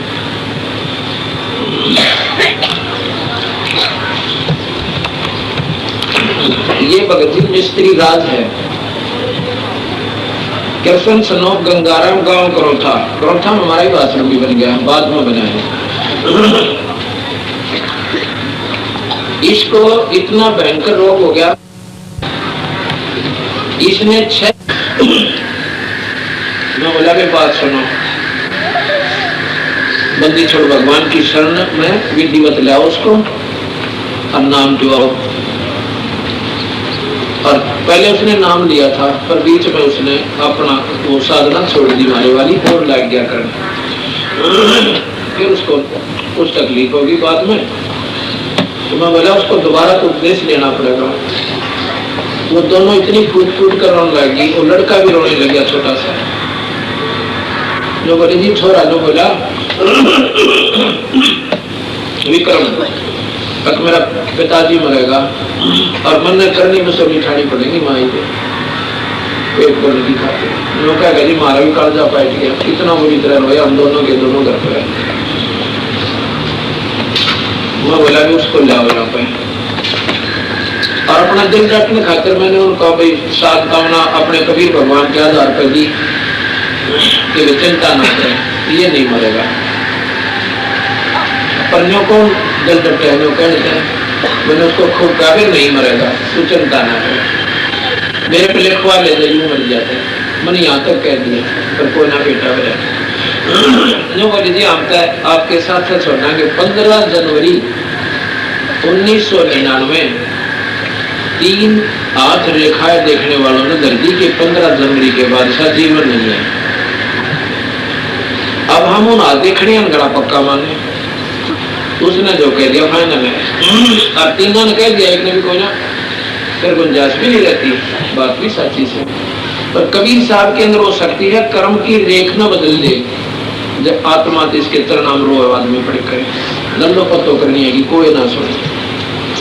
अब वो था उनका, उसने नाम दोबारा लिया, अन्य बोली जी आप इसमें साक्षर आए हैं, ये 3 जनवरी की बात से, तो बोले 15 जनवरी लास्ट लिख रखी है, ये सेवा कर देगा आपके पास, आ जा भाई देखी जाएगी। उसने नाम ले लिया, हमारे साथ रहने लगे। जब आगे 14 जनवरी रोटी खानी छोड़ दी, खाओ तो पहले अभी सी था बेचारा, इतनी बुरी पीड़ा है यहाँ पर गले में और सारे शरीर में कांपने लगी। 14 जनवरी जब आई रोटी खानी छोड़ दी, मैं बोला भाई कृष्ण खाना खा लिया? अब जी खा लिया, मतलब ऐसे बोला। वो तो जिसका सत्संग चल रहा था उन्होंने बोला जी भोजन नहीं खाया, भगत जी का उठ के आया थाली पर, और भाई जिसका जन्म रखा मरने का किसी रोटी खाई नहीं। बात भी सच्ची है, देखो जिसका ना बीता वो तो कुछ भी कह दो, पर जिसकी ना सुना सुनी होगी नहीं कहानी तो सीने आ जाएंगे। बोला भाई तो मेरे कह दीवा रोटी खा ले। मुश्किल से उसने 15 मिनट बाद टूक अंदर गया उसको बोला सेब खा ले। बोला जुम्मन से नहीं लाए। अच्छा भाई 15 जनवरी आ गई, चाय भी नहीं पीवा। 15 जनवरी आ गई, उस दिन हम वही थे, मध्य का दिन था। वह 15 भी पूरी होगी, मतलब फिर 16 भी पूरी होगी, 17 भी चली गई, 18 तारीख ने बोला जी भी नहीं मरता मैं, नो करके है। मैं क्यों ही लिखे होता है? बोला जी बस ये भी नहीं मरता। 15 तारीख थी गई, ईद उसने देख लिया। दूसरी 15 जनवरी की आश्रम में काम करे, नो कर जीव सर, कोई तकलीफ नहीं। उसके बाद बोल सतगुरुदेव, ये सेवा करते का फोटो उतर है इसका, आत्मा जो सूट ले रहा है हरिया करनी ले रहा है, ये वहां क्रोथा आश्रम में सेवा कर रहा है। बोल सतगुरुदेव। तो इस प्रकार ये पूर्ण परमात्मा है, अनंत कोटि ब्रह्मांड के भगवान से। तो भाई और बहनों, विश्वास हो जाना चाहिए, धरती पे साक्षात परमात्मा प्रकट है, और जब तक ये परमात्मा प्रकट है तभी तक मोक्ष का चांस है। और जिस दिन ये चले जाएंगे उसके बाद में केवल भक्ति चलेगी, सतयुग जैसा माहौल हो जाएगा। लेकिन मोक्ष की उम्मीद मत करना। फिर मासा घटे ना तिल बढ़े, विदना लिखे जो लेख, साचा सतगुरु मेट कर ऊपर मारे मेख। अब आपकी आयु के लेख मिटाकर कील गाड़ दी है, परमात्मा ने कहा ऋषि रूप में अजामेल को। अब आपकी आयु के लेख मिटाकर कील गाड़ दी है, जब मैं चाहूंगा तब तेरी मृत्यु होगी। दोनों मिलकर भक्ति करो, अपने पुत्र को भी उपदेश दिलाओ। पुत्र को उपदेश दिलाया, भक्ति करके मोक्ष के अधिकारी हुए। वाणी नंबर 39 का सारांश यह है कि सदना ने बकरे के मुख से सुने उपदेश प्रवचन से गुरु बनाकर राम नाम का अमृत पिया, भक्ति की, और अजामेल का मोक्ष भी तब हुआ जब वह पूर्ण परमात्मा के प्रति समर्पित हुआ। वाणी नंबर 40, गरीब नाम जलंधर कू लिया, पारा ऋषि परवान, धन सतगुरु दाता धनी, दई बंदगी दान। भावार्थ, जलंधर नाथ तथा ऋषि पारासर ने भी भक्ति की, उनको स्वर्ग स्थान ही मिला, परंतु मुझे पूर्ण सतगुरु मिले हैं जिन्होंने भक्ति बंदगी दान दी, यानी अपनी कृपा से स्वयं मेरे पास प्रकट होकर दीक्षा दी। आज भी भाई और बहनों, परमेश्वर स्वयं ही प्रकट होकर दीक्षा दे रहे हैं। वाणी नंबर 41, गरीब गगन मंडल में रहत है, अविनाशी आप अलेख, जुगन जुगन सत्संग है, धर धर खेले भेख। भावार्थ, जैसा कि ऋग्वेद मंडल नंबर 9 सूक्त 86 मंत्र 26-27, मंडल नंबर 9 सूक्त 82 मंत्र 1-2, मंडल नंबर 9 सूक्त 54 मंत्र 3, मंडल नंबर 9 सूक्त 96 मंत्र 16-20, मंडल नंबर 9 सूक्त 94 मंत्र 2, मंडल नंबर 9 सूक्त 95 मंत्र 1, मंडल नंबर 9 सूक्त 20 मंत्र 1 में कहा है कि परमेश्वर आकाश में सर्व लोकों के ऊपर के लोक में तीसरे भाग में विराजमान है। वहां से चलकर पृथ्वी पर आता है, वहां से चलकर पृथ्वी पे आता है। अपने रूप को सरल करके, यानी तेजोमय रूप को हल्का करके, अन्य वेश में हल्के तेज पुंज शरीर में पृथ्वी पर प्रकट होता है। अच्छी आत्माओं को यथार्थ आध्यात्मिक ज्ञान देने के लिए आता है। अपनी वाणी द्वारा ज्ञान बताकर भक्ति करने की प्रेरणा करता है, जैसे कि वर्तमान में कर रहे हैं गुरुदेव भगवान, सत्संग कर करके, वाणियां सुना सुना के। कवियों की तरह आचरण करता हुआ विचरण करता है, जैसे कि गांव गांव जाकर परमेश्वर ने कवियों की भांति गा गा कर, शब्द गा गा कर आदरणीय गरीबदास जी महाराज जी के सदग्रंथ साहिब को सुना सुना कर, जिन्होंने हमें ज्ञान में रंगा। कवियों की तरह आचरण करता हुआ विचरण करता है, अपनी महिमा के ज्ञान को कवित्व से, यानी दोहों शब्दों चौपाइयों के माध्यम से बोलता है। ये दोहे चौपाई शब्द इन्हीं के बनाए हुए हैं। 4 युगों में हम पुकारें, कूक कहा हम हेल रे, हीरे माणक मोती बरसें, ये जग चुगता ढेल रे। कवित्व से, यानी दोहों शब्दों चौपाइयों के माध्यम से बोलता है, जिस कारण से प्रसिद्ध कवि की उपाधि भी प्राप्त करता है। यही प्रमाण संत गरीबदास जी ने इस अमृतवाणी में दिया है कि परमेश्वर गगन मंडल यानी आकाश खंड सचखंड में रहता है। वह अविनाशी है, अलेख, जिसको सामान्य दृष्टि से नहीं देखा जा सकता। सामान्य व्यक्ति उनकी महिमा का उल्लेख नहीं कर सकता। अब देखो भाई और बहनों, क्या कह रहे हैं परमात्मा, सामान्य व्यक्ति उस परमेश्वर की, उनकी महिमा का उल्लेख नहीं कर सकता। तो भाई सन 1994 से ये परमेश्वर जो महिमा कर रहे हैं, तो भाई सामान्य व्यक्ति नहीं है, क्योंकि सामान्य व्यक्ति तो उस परमेश्वर की महिमा का वर्णन कर ही नहीं सकता। और भाई और बहनों, इस परमेश्वर को छोड़कर इस पूरी सृष्टि में बाकी सब सामान्य ही हैं। आप और हम जीव तो हैं सामान्य, ब्रह्मा विष्णु महेश भी इस परमेश्वर के आगे सामान्य हैं, दुर्गा और काल भी सामान्य हैं, अक्षर पुरुष भी सामान्य हैं, शतलोक की आत्माएं भी सामान्य हैं। केवल पुरुष एक ही है, बाकी सब आत्मा है। और ये परमात्मा स्वयं ही भिन्न भिन्न रूप धारण करके अपनी महिमा स्वयं ही करता है, क्योंकि समर्थ की महिमा और कोई नहीं कर सकता। यानी सृष्टि रचना का ये ज्ञान, ऊपर के लोगों की जानकारी इस परमेश्वर के अलावा अन्य कोई नहीं दे सकता। इसलिए यहां पर कहा है कि सामान्य व्यक्ति उनकी महिमा का उल्लेख नहीं कर सकता। वह वहां से चलकर आता है। क्या कह रहे हैं? वो सतलोक से चलकर आता है, स्वयं ही अपनी महिमा भी वो स्वयं ही आके बताता है। वह वहां से चलकर आता है, प्रत्येक युग में प्रकट होता है, भिन्न भिन्न वेश बनाकर सत्संग करता है, जैसे वर्तमान में कर रहे हैं। यानी तत्व ज्ञान के प्रवचन सुनाता है। कबीर जी ने बताया है कि सतयुग में सतसुकृत कह टेरा, त्रेता नाम मुनिंदर मेरा, द्वापर में करुणा में कहाया, कलयुग नाम कबीर धराया। गरीब सत्य पुरुष कबीर है, चारों युग परवान, झूठे गुरुआ मर गए, हो गए भूत मशान। राग बिलावल का शब्द नंबर 25 पढ़े, भक्ति की अजब प्रेरणा है। तो भाई और बहनों, आज के वीडियो में हम केवल इतना ही लेंगे। कल रात्रि 8 बजे सभी भाई बहन फिर से दास के Facebook page Pawan Das is live के ऊपर लाइव जुड़िए। तब तक गुरुदेव भगवान हम सबको आज्ञा दें, इजाजत दें, आशीर्वाद दें। बंदी छोड़ सतगुरु रामपाल जी भगवान की जय हो।